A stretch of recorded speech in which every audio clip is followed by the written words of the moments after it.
I'm Robin Goodrin Nordli. I'm an actress with the Oregon Shakespeare Festival.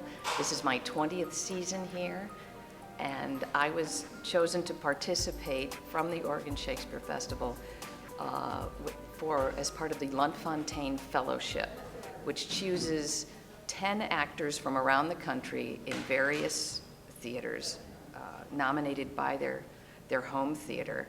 And the organization chooses the 10 based on who is nominated from their resident theaters. They get to go to the estate of the Alfred Lunt in Lunt-Fontanne and spend a week of relaxation, rejuvenation, but more importantly, education and creativity. This was a house and estate. You know, they bought land periodically until they accumulated a fairly big estate, and half of it they gave to the city for a park. But first of all, they were stage actors. They did one film together, and then they said, we can be bought, but we can't be bored. And they just stayed with the stage. They would open a show in New York, and then they'd tour the country with it for the next 6 months or so, even doing it in high schools with no set. They would do it, you know, in fabulous theaters and then in next to nothing. And they would just, amazing troopers of one-night stands all the way across the country and back. That's how they lived.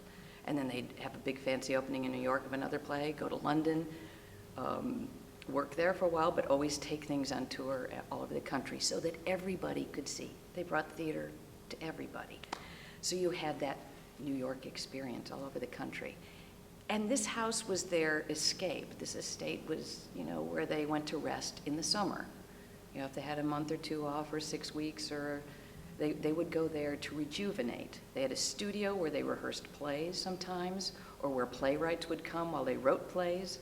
Robert Sherwood, who wrote Idiot's Delight, which we did here, after he had done that, they wanted another play from him. He came for 2 months. He didn't do anything. He just had a great time and relaxed. And they went no, and they locked him in the studio and said, we'll let you out when you have pages, you know. But they did things like that. And famous actors, Laurence Olivier was there all the time, Helen Hayes, Katharine Hepburn, Vivien Leigh, Noel Coward. They all had rooms where they stayed, you know, that they called their rooms.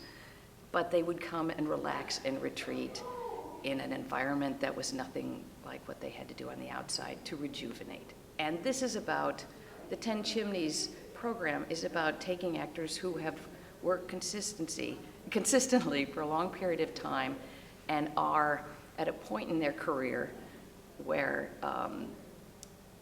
they could really enjoy a little time off and a time to spend with people like them from around the country who could actually take some sort of class or improve their work and what they do and inspire them.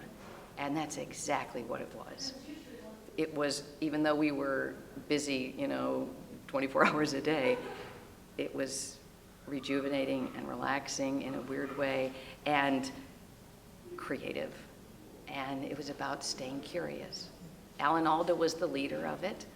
He'd bring in a master teacher each year, and this was his first year to do it. And he's very improvisational theater, a lot of Viola Spolin exercises that, if you're an actor, you know what those are.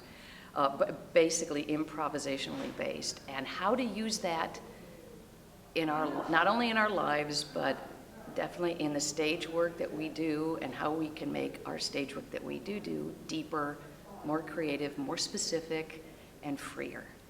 And we, all day, every day, improvs and things that he would lead, and he was amazing. The man is curious, he's inspiring, he's smart, he's extremely funny, and we laughed constantly. And I also think when you laugh a lot, you open up and you take air in and you have more to give and you're freer.